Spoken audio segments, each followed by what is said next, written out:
Trademarks, second of the big three. Trademarks, everybody, of course, has seen trademarks. Everyone's heard of trademarks and service marks. That's any word, name, symbol, device, or combination. It can be just a simple word. It could be the logo or the picture. People have gotten trademarks for colors.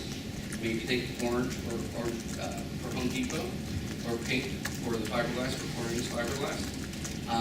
And you can get trademarks. I mean, some person even got a trademark for a scent, for example.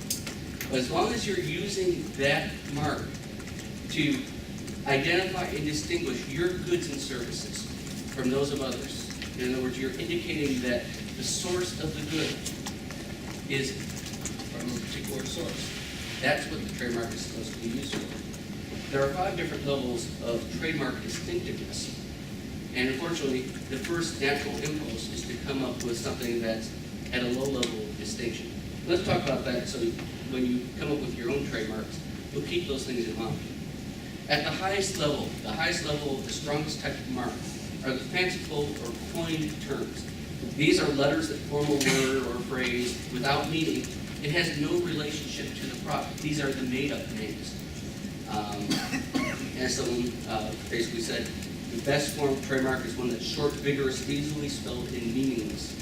And if your mark becomes too strong, too closely associated, with a particular product or a particular type of service, it can, in fact, become generic, and you can lose your mark. It's called genericide. The next level down, and this is where a lot of good, strong marks fall, are the arbitrary marks. These are marks that actually do have meaning in the language, but you're using them as a mark for goods or services where they have nothing to do with those goods and services. These are strong marks because they're arbitrary, and because they really don't have any association with that product except with you being the source of that product.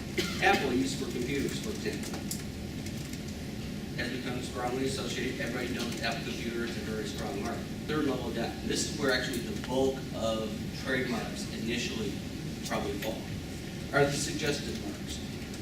These are one or more words that hint at or suggest the nature of the product, but without actually describing it. They allude to it. It takes a mental step between the mark itself, perhaps 2 mental steps, to get to your actual product.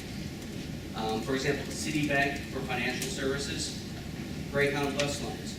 Greyhound takes a step from Greyhound being a fast-running dog to a bus line being fast and going around the country and providing those services.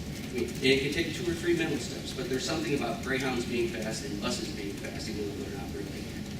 The next level down, we're at the 4th level, are the descriptive marks.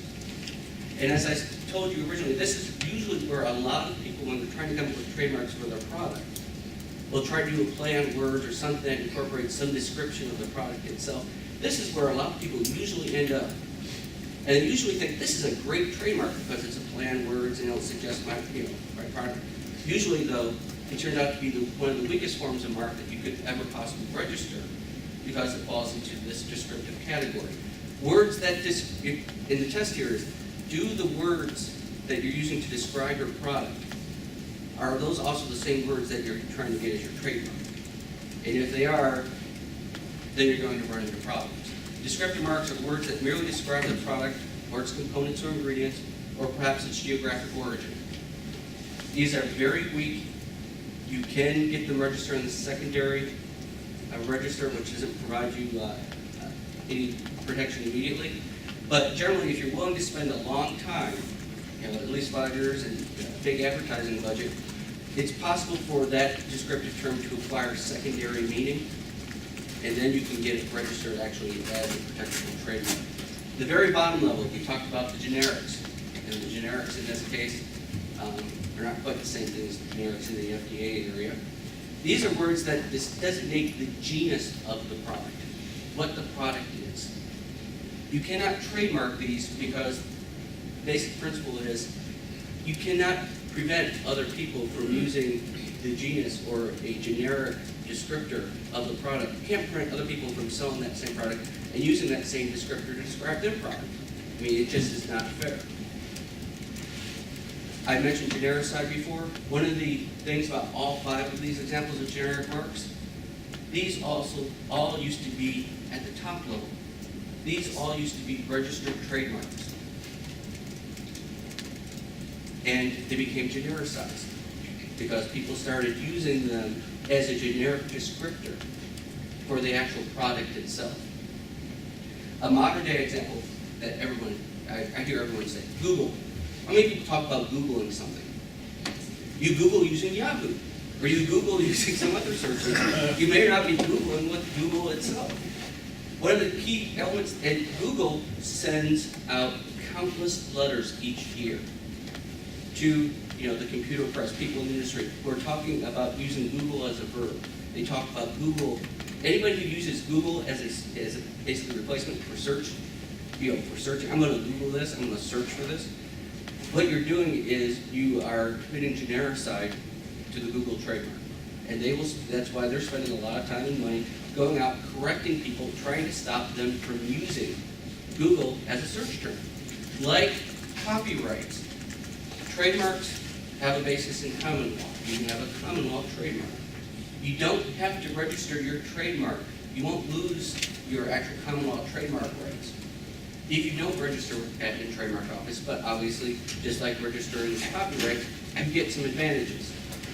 You can bring federal suit under certain sections of the Trademark Act, Lanham Act. You get nationwide notice. Common law trademarks only protect you in the area that you're actually using the trademark in. This used to be a big problem before, of course, the internet, where basically if you use something on the internet now, you're essentially getting nationwide notice, perhaps. But if you had a valuable trademark but you were just using it in the Nashville area or Middle Tennessee, that wouldn't basically preempt somebody else from using your exact same trademark for the exact same goods or services that you're providing in some other state or some other city, say even Memphis. By registering with the Federal Patent and Trademark Office, you are asserting that you want to protect that trademark throughout the United States. And you can even go beyond that through, you can do some international steps as well too.